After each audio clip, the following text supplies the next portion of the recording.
세라건축TV 18번째 방송 시작합니다. 오늘 방송 내용은 건축주분들께서 가장 많이 여쭤보시는 것 중에 하나세요. 전원주택이나 단독주택 지을 때 어떤 땅이 가장 좋습니까? 라고 물어보시는 내용을 가지고 말씀을 드릴 예정입니다. 본 내용에 들어가기 전에 싼 게 비지떡이라는 내용을 갖고 좀 말씀을 드려볼게요. 땅값은 기본적으로 비슷하게 형성이 되어 있습니다. 그런데 월등히 땅값이 싸다라고 하면 계약 전에 반드시 의심도 해보셔야 되고 확인도 해보셔야 됩니다. 기본적으로 경사지거나 매운 땅, 연약지방인 경우에는 땅값만큼 토목공사비가 수요될 수도 있습니다. 그리고 토지 계약 전에 반드시 꼭 하셔야 돼요. 부동산 하시는 분을 말을 믿지 말라 이런 걸 떠나서 계약하시기 전에 반드시 군청, 시청 또는 토목사무실, 건축설계사무실에 반드시 직접 방문하셔갖고 인허가를 확인한 다음에 계약하시는 것이 좋습니다. 특히 관할청을 들어가 보시는 게 가장 좋고요. 계약 후에 허가가 안 돼서 주택을 못 짓는 경우가 여러분이 생각하시는 것보다 많습니다. 저희가 공사한 것 중에 집안 상태가 안 좋은 것들만 골라서 좀 설명을 드리겠습니다. 지금 보시는 사진은 연약 집안이에요. 워낙 집안이 약해가지고 단독주택에서 파일을 박아서 시공하는 경우는 아주 드문 경우입니다. 이렇게 되시면 약 4천만 원 정도 공사비가 더 소요되게 됩니다. 다음은 경사지. 지금 보시는 것처럼 여기서부터 여기까지가 대지인데 경사가 상당히 많습니다. 이거 보강토 블록 쌓고 흙 되메우고 하는 공사비가 건 8천에서 1억 정도가 소요된 땅이에요. 그렇기 때문에 경사지도 반드시 고민하신 다음에 매입을 하셔야 되고요. 비탈진 토지 같은 경우에도 지금 보시는 것처럼 보강토 블록에 들어가게 됩니다. 여기 같은 경우도 약 2천만 원 정도 추가로 소요됐고요. 그 다음에 제일 많이 간과하시는 부분 중에 하나가 뭐냐면 남의 집 건물이 내가 산 땅을 넘어오는 경우들이 있습니다. 이거 반드시 확인하셔야 돼요. 지금 보시는 우측에 있는 집을 지시려고 땅을 샀는데 좌측에 있는 건물이 넘어왔어요. 그래서 어쩔 수 없이 이 9억을 매입을 하셨고요. 돈 많이 들어갔습니다. 많이 들어갔고요. 9억 매입하셔갖고 리모델링까지 하셨어요. 여기는 비용이 많이 들어갔습니다. 그렇기 때문에 반드시 지적 경계까지 확인하셔야 됩니다. 전원주택지 매입하실 때 체크리스트를 말씀을 드리겠습니다. 일단 위치 분석에는 교육, 교통, 그 다음에 생활 편의가 있는데 개인 여건에 맞게 분석하시면 될 것 같고요. 땅값이 싸다고 무조건 외곽지로 가시는 건 좋은 방법은 아닐 것 같습니다. 멀리서 출퇴근하시는 분이 있는데 힘들어하시는 분도 계시더라고요. 그 다음에 너무 큰 땅은 관리하는 게 쉽지가 않습니다. 그 다음에 좀 병원이 가까이 있는 것도 좋고요. 그러다 보면 너무 외진 것보다는 어느 정도 생활 환경이 있는 쪽으로 가시는 게 훨씬 더 유리하실 수 있습니다. 이거는 개인 여건에 맞게 분석하시면 될 것 같습니다. 토지 매입하시고 나서 가장 많이 걸리는 부분 중에 하나가 도로입니다. 일반적으로 소비자분들은 포장이 돼 있으면 도로가 있다라고 생각을 하시는데 이게 국도나 지자체에서 관리하는 도로 같으면 사용 승인 받는데 크게 문제가 없는데 간혹가다 사도인 경우가 있습니다. 사도인 경우에는 포장이 돼 있다 하더라도 사용 승인을 받아야 되는 경우가 있고요. 또 어떤 경우가 있냐면 포장이 돼 있으면 사용 승인 해주지만 하수도나 수도를 묻기 위해서 도로 굴착할 때는 굴착 동의를 받으셔야 돼요. 그렇기 때문에 어찌됐든 사용 승인을 받아야 되는 경우가 있으니까 이 부분은 꼭 확인하시는 게 좋고요. 현황 도로다라고 생각하면 도로가 없다라고 생각하시고 분석하고 판단하시는 게 좋습니다. 그리고 가장 좋으신 방법은 관할청에 들어가서 물어보시는 게 좋아요. 그 다음에 도로 폭은 최소한 3m 이상 되셔야 건축 허가 가능하고요. 그 다음에 막다른 도로라고 해서 이제 끝이 보이는 도로가 있을 겁니다. 그런 경우에는 도로 길이만큼 도로 폭이 정해져 있어요. 그래서 막다른 도로인 경우에는 도로폭도 확인하셔야 되고요. 그 다음에 간혹 마을 도로가 있습니다. 마을 도로 같은 경우에도 반드시 확인을 하시는 것이 좋습니다. 도로 때문에 인허가가 안 나는 땅이 이 또한 생각보다 많습니다. 반드시 꼭 관할청에 들어가셔서 인허가 됩니까? 라고 확인하시는 것이 가장 좋은 방법이세요.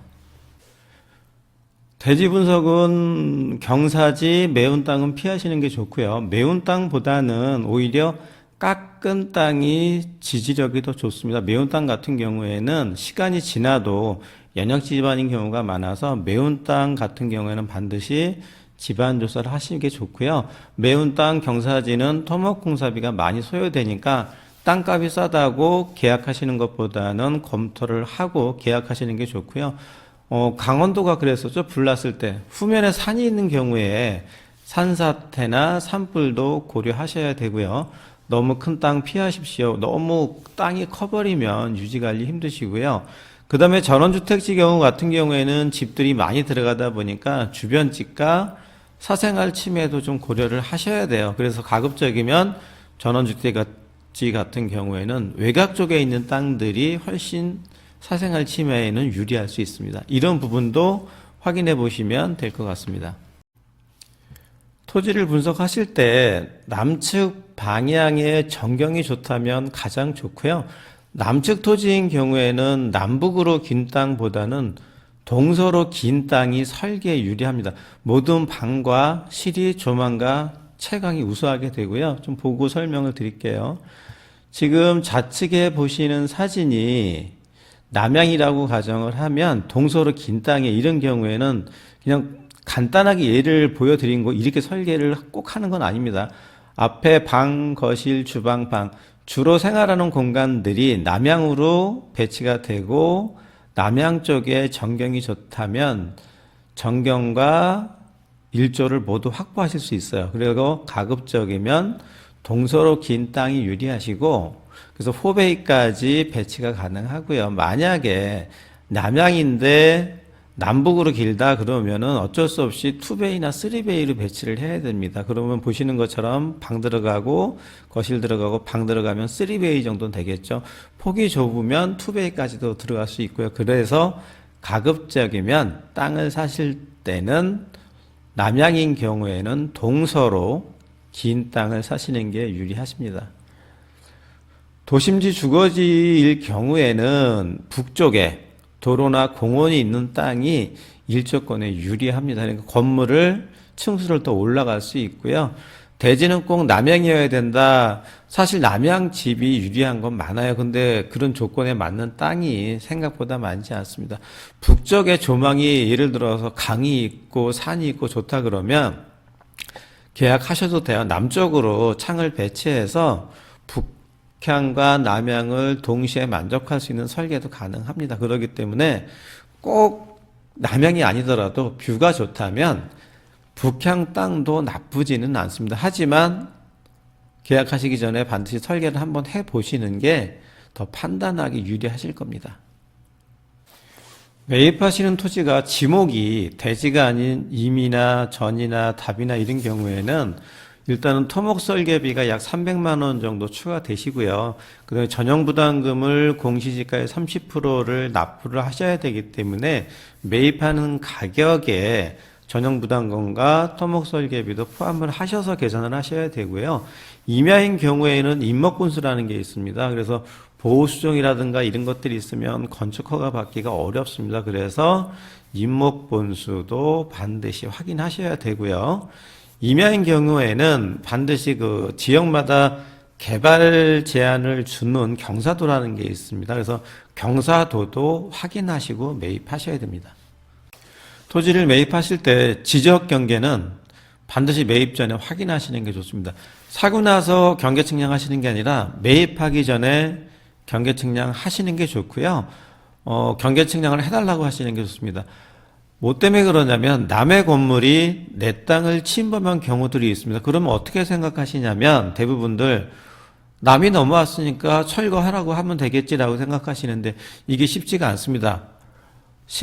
실질적으로 쉽게 철거가 되지 않고 소송 가고 그러시면 시간도 많이 걸리세요. 이런 경우에는 내 땅을 모두 사용하지 못하고 저희가 시공한 것 중에 인허가를 못 받은 땅이 있었어요.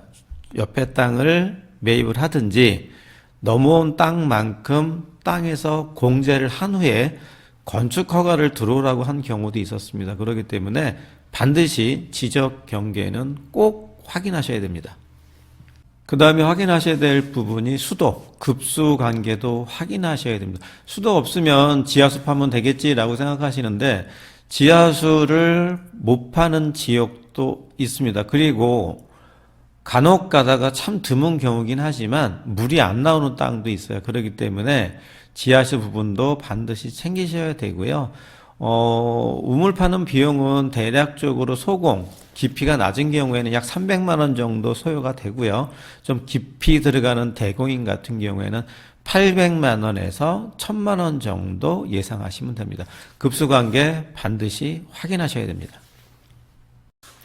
그 다음에 확인하셔야 될 내용이 하수 배출구를 확인하셔야 돼요. 최종으로 내가 버리는 부분에 하수관이 매입되어 있어야 되고요. 이거를 남의 땅이나 남의 논에다 배출을 할 수가 없습니다. 그래서 하수구가 없으면 인허가 불가합니다. 그렇기 때문에 반드시 확인하셔야 되고요. 그리고 또 한 가지는 내가 매입한 땅이 도로보다 낮다. 대부분 하수관은 도로에 묻혀 있습니다. 그러다 보니까 도로보다 낮으면 물을 버릴 수가 없어요. 펌핑을 해야 돼요. 펌핑을 하거나 아니면 도로보다 내 집안을 올려야 됩니다. 그렇게 되면 집안을 올리는 비용이 또 소요가 됩니다. 비용이 증가가 되시니까 도로와 대지의 높이도 반드시 확인하셔야 됩니다. 내가 사는 땅 주변에 소음과 악취도 확인하셔야 됩니다. 예를 들면 주변에 축사 있다 그러면 시끄럽고 냄새까지 납니다. 그렇기 때문에 반드시 확인하셔야 되고요.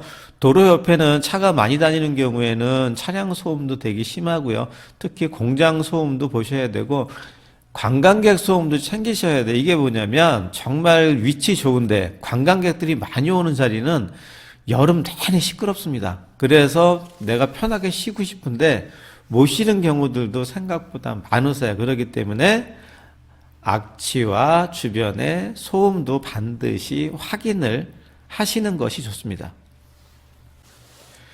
기본적으로 확인하셔야 될 게 전기도 확인하셔야 돼요. 전봇대가 없으면 전기를 끌어와야 되는데 일정 기간은 한전에서 비용을 부담을 해주지만 너무 길어지면 본인이 부담해야 될 부분도 있습니다. 그렇기 때문에 반드시 전기가 있는지도 반드시 확인하셔야 됩니다.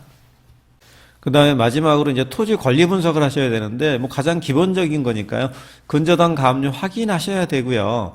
계약 토지 면적과 등기 면적을 확인하시는 것이 좋습니다. 이거는 어떻게 확인하시면 되냐면, 매입하시기 전에 경계측량해서 주세요라고 하면 면적 확인하시면 돼요. 그리고 전원주택지 경우에는 단지 내 도로가 어떤 단지 같은 경우에 예를 들면 여기 거주하시는 분이 50명이라고 가정을 할게요. 그러면 이 소유자가 50명이 됩니다. 50명한테 사용 승인을 받아야 되는 경우가 있어요. 50명한테 사용 승인 받는다라는 게 상당히 어렵습니다. 그렇기 때문에 전원주택지 같은 경우에는 도로 관계를 반드시 확인하셔야 됩니다. 건축주분께서 가장 많이 하시는 질문 중에 전원주택지나 단독주택지 어떤 땅이 좋아요? 라고 물어보셔서 필요한 부분들만 정리해서 말씀을 드렸고요. 토지 매입하시는 게 신중하셔야 돼요. 기간 오래 두고요. 땅을 여러 군데를 보는 게 좋습니다. 여러 군데를 보다 보면 땅 보는 눈이 좀 생기세요. 그 다음에 이제 저절로 가격대가 정리가 되실 거예요. 그래서 땅은 최소한 5개월, 6개월 정도 기간을 두고 보시는 게 좋고 10군데 이상 많이 보시는 게 좋습니다. 오늘 방송 여기까지입니다. 감사합니다.